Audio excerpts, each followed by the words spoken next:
나라가 하나니 나라도 한다. 수면건강연구소의 캠페인입니다. 어쨌건 얼굴을 보고 어떻게 알 수 있느냐. 기도가 좁은 사람일수록 숨이 적게 들어가겠죠. 야, 숨이 적게 들어간다. 지금 우리 그 전문의 같은 경우는 네. 좀 목이 좀 가늘잖아요. 네, 가늘고 길고. 미인형들이 목이 가늘고 길다고 하던. 목만 미인이에요. 예. 그런데 예. 가늘수록 막힐 확률이 많겠죠. 뭔가 어떤 요인에 의해서. 그렇죠. 예. 그래서 왜 가늘어졌을까? 왜 가늘어졌을까요? 뭐 기린이라서 아참 저희 남편이 저보고 기린형이래요. 아, 네. 예. 그런 것 같아요. 뭐 기린이라 자꾸 보려고 해서 가늘어지진 않았을 텐데. 자, 우리 그 코골이를 연구하다 보니까 진화론으로 이제 들어가더라고요. 네.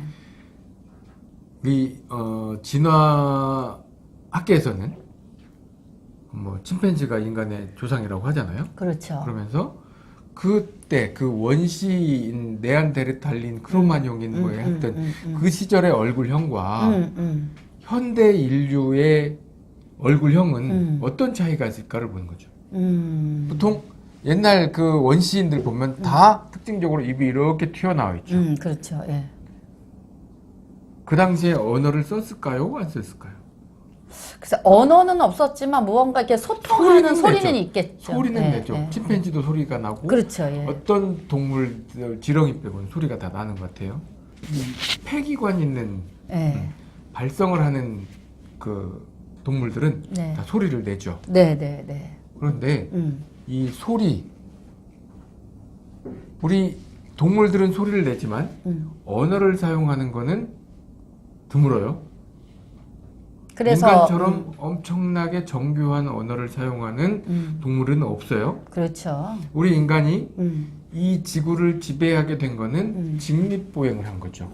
그러면서 손을 자유롭게 쓰게 된 것과 그렇죠. 언어를 사용하게 되면서 이 집단 생활이 가능한 거죠. 네, 네, 네. 조직이 그렇게 됐죠. 만들어진 거죠. 네, 네, 네. 그것처럼 이 인간이 종족 보존, 생존을 위해서 선택한 게 직립보행과 언어인데 그러다 보니까 언어에 적합한 구조로 구강 구조가 바뀌기 시작한 거죠. 이렇게 튀어나와 있던 것이 점점 들어가면서 혀의 위치가 달라지고 특히 기도가 좁아졌어요. 정교한 언어를 구사하기 위해서는 아무래도 넓은 것보다는 좁은 게 훨씬 수월하니까. 악기를 예로 들면 이렇게 호른이라고 큰 악기 있잖아요. 그걸로 그렇죠. 예. 클라리넷처럼 그런 정말 빠르고 정교한 소리를 낼 수 있을까요? 아니, 그렇지 못하죠. 못하죠. 뿡 이렇게 내잖아요. 예. 그래서 좁을수록 유리했다. 그래서 인간이 이렇게 점점 들어오면서 발음에 유리한 구강 구조가 되다 보니 기도가 좁아지게 됩니다. 그런데 옛날에는 평균 수명이 뭐 3, 40이면 다시 돌아갔잖아요. 평균 연령이 그렇다고 치면 지금은 그러니까 어떤 코골이나 무호흡에 발생하기 전에 피부가 뭐 노화가 되고 뭐 어떤 영향을 받기 전에 그냥 돌아갔기 때문에 큰 문제가 없었어요.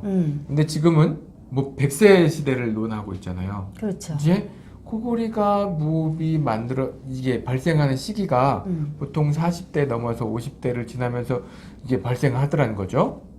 대부분 20대, 30대도 있지만 그러다 보니 그런 문제가 나타나기 시작하는 게 그 이제 중년을 넘어서인데 그리고 나서도 한참을 더 살잖아요. 네. 그러니까 문제가 생기고도 한참을 산다?